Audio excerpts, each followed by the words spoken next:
বলছে 2a সমান 3b, 2a সমান 3b। আর একটা বলছে 4b সমান 5c।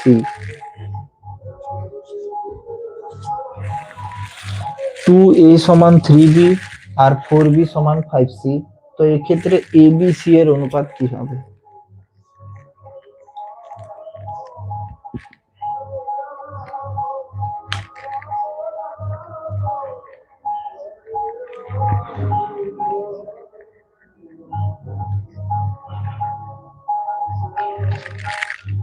এই ক্ষেত্রে ABC এর অনুপাত কি হবে?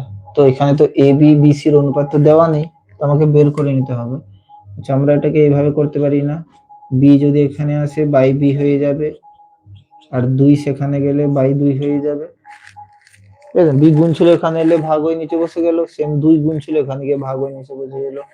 তো তার মানে এখান থেকে আমরা বলবো যে AB এর অনুপাত 3:2 হবে, কারণ বাই মানেই তো অনুপাত, 3:2 হবে, তাই না?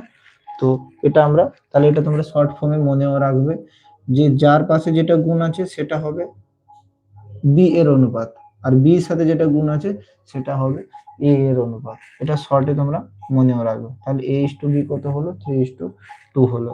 এখানেও সেরকম b:c বের করব।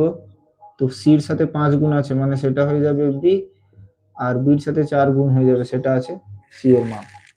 ঠিক আছে?